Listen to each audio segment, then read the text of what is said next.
Life has always been a challenge. When one has a problem and wishes to solve it, first one must determine what is the root cause of the problem. Simple problems have simple solutions.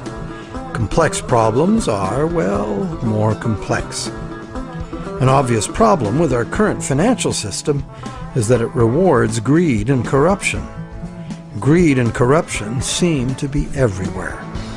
But are greed and corruption the root causes of the problem, or are they the result of the way the system is built? Logically, one should first ask, are there built-in reasons why the system works the way it does? And if there are, can they be built out?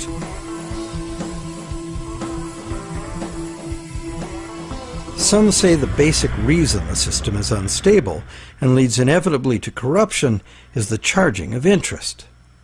As explained earlier in this series, in our current bank credit as money system, the principal amount of a bank loan is simply created from the borrower's promise to pay back the principal plus interest in money. But the money to pay the interest is not created. The obvious but untrue conclusion is that it would therefore be mathematically impossible to pay off all debts. Many who call for money reform call for the abolition of interest as the solution to the problem. But is interest really the problem? Yes, there would be a serious mathematical shortage if all loans were concurrent and had to be paid back in one lump sum. That problem might apply to gangland loans and sometimes to farm loans, but that's not how the banking system works in general. Bank loans usually get paid back in a series of payments over a period of time, and for good reason. Money is both a stock, the amount in existence at any one time, and a flow, the transactions over time that the money is used for. Flow works like this. If I, the rich guy, lend you $1 and that was the only dollar in existence, the stock, could you pay me back $100? Well, if it had to be paid in one lump sum, no. That other $99, the interest on the loan, would be impossible to pay. It would be impossible to pay even in $2 payments, because there is only $1 in existence. But if I let you pay me the $100 in $1 payments, magic happens. In fact, in $1 payments, you could pay me back any amount of interest if you lived long enough. The only condition required to make full payment of a $100 debt with only $1 in existence is that I give you the opportunity to earn or otherwise get that dollar back each time you pay it to me. This is the flow. And by means of the flow, the same dollar can be paid any number of times and becomes effectively many dollars, all legitimately representing the work done to earn them. It is always the work, the real value, that pays the debt and gives the dollar its value, not the dollar itself. The relationship in our example is dreadfully unequal because the man with the money has enslaved the man without it, just like the real world, some would say. But a simple loan at interest need not produce a shortage of money or cause unpayable debt if flow is 100%, as in our example. Flow is the real measure of economic activity. It's much more significant than the stock in a money system as it multiplies the effective money in circulation.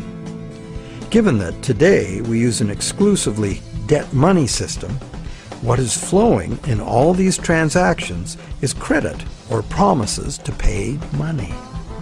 This credit is ultimately nothing more than the promises of borrowers to pay this credit back, usually according to a time schedule and usually with interest added. To pay this credit back, most of us will have to work and earn it by being productive.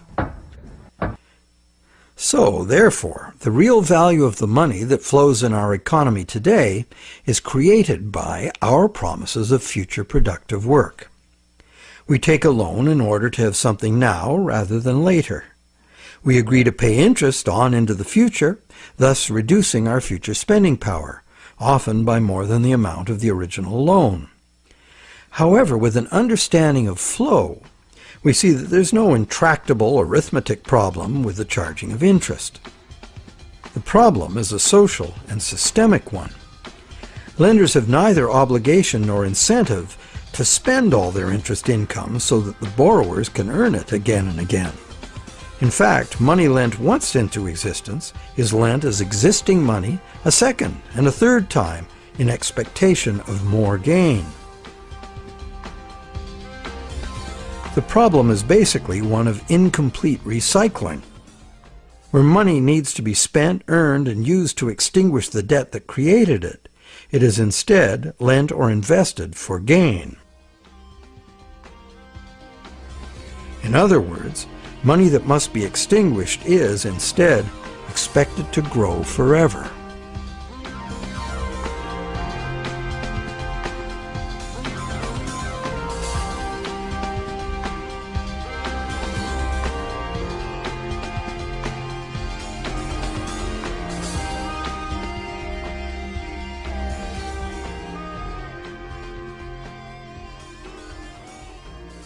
Here's another simple example of a basic mechanism inherent to all lending. Let's say I lend you $100 and you spend it into circulation. It eventually ends up in the possession of someone who doesn't need to spend it and decides to lend it instead. Now once again, let's say this is the only $100 in existence. So you have to borrow it from the secondary lender in order to pay off your debt to me. But now you have to borrow it from me to pay the secondary lender. This twice-lent money has become a perpetually unpayable debt. This debt can never be extinguished, nor even reduced without a default. Notice that interest doesn't even enter into this equation. The problem of perpetual debt remains, interest or no. And even if the money itself is of intrinsic value, like gold or silver, or if it is issued by governments as cash, twice-lent money creates perpetual debt exactly the same way.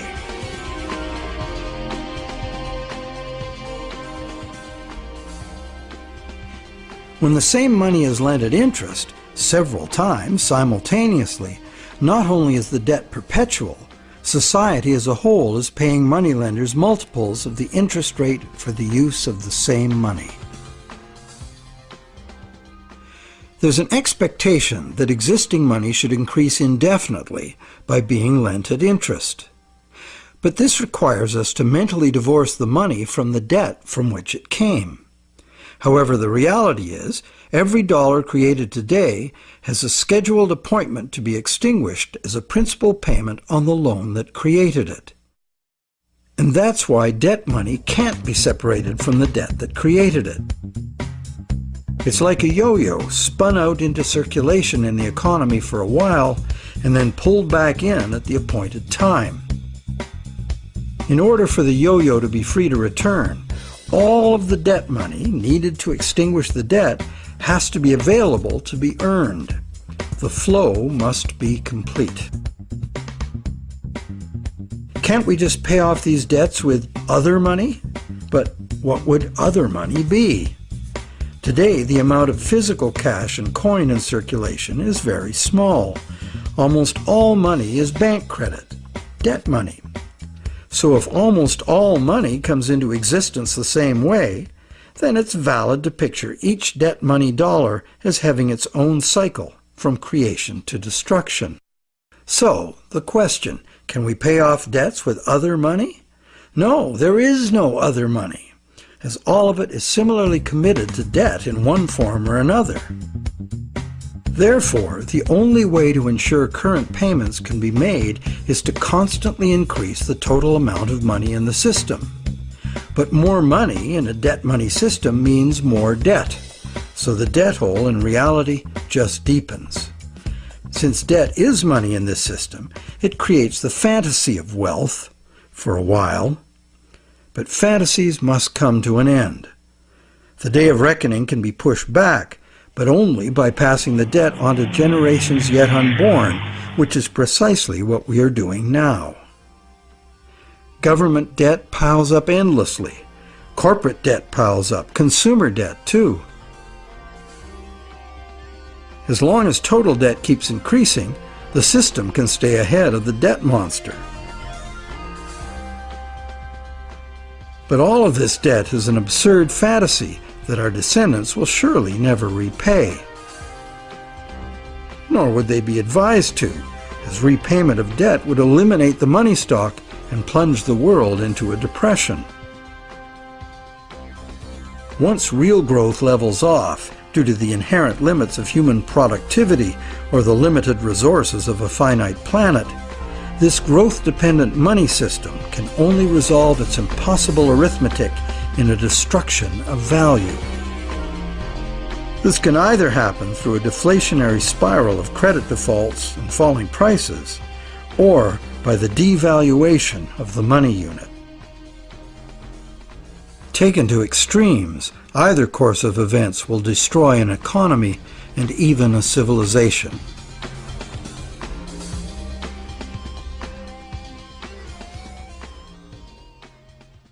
The only other choice is debt forgiveness. In the ancient world, a regular debt jubilee, society-wide forgiveness of debts, was a common practice to deal with these unavoidable problems with lending. It was considered normal, even by the rich and powerful, that the general good of society took precedence over the rights of those rich enough to be lending money for profit.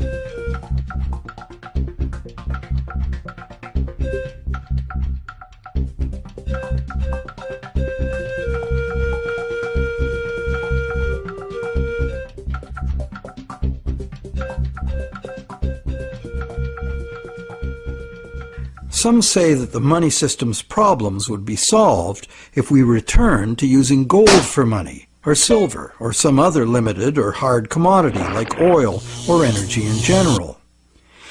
They argue that this prevents money from being created in excess and backs it with real value. However, it also makes those who actually possess the selected physical substance the only ones with real money. Everyone else would only have a claim on real money. For instance, gold. How would we ever transition back to an honest gold economy with a natural distribution of gold among the population? That's long gone. And why would we want to do that? The gold-based money system is our past. It's how we got to where we are today. Gold is inconvenient. Even more so is a barrel of oil.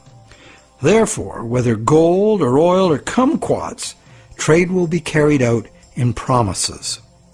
The real question is, if we are going to trade using promises of delivering something of real value, why gold? In fact, why any single commodity? At this time in our evolution, doesn't this very old idea of money merit serious re-examination?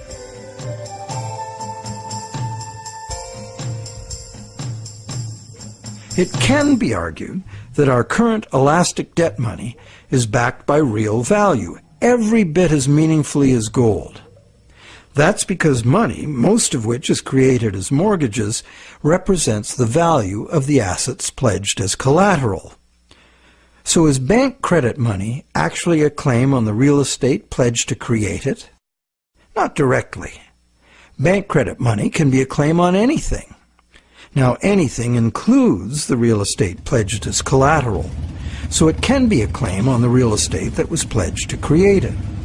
So how is a promise of real estate any less valid than a promise of gold? Both gold and real estate can change value relative to other commodities. Neither is a permanent standard. In fact, there can never be a permanent standard of value because value is always subjective and variable. So it would seem that the crucial difference between a claim on gold and bank credit is that bank credit is not a claim on any specific real thing, while the promise of gold is. The promise of gold has to be a promise of a specific amount of a specific real thing from a specific promiser. Isn't that the essential reason why many people would consider a promise of gold the better promise? But that is only true if the promise is reliable and what is delivered is really gold. with the discovery that some of the gold bullion sitting in central banks is actually relatively worthless tungsten plated in gold, the whole argument that gold is the most solid, reliable money is shown to be neither solid nor reliable. Precious metal is susceptible to counterfeiting, it's heavy, and it's vulnerable to theft. So to return to commerce via the physical exchange of precious metal coins would mean civilization had reverted to a pre-electronic level of technology. In the absence of such a collapse, the economy would still wind up running on promises just as it does now. So once again, money would only be as good as the promises made, and there would be no need of actual precious metal coins if all transactions were carried out with promises.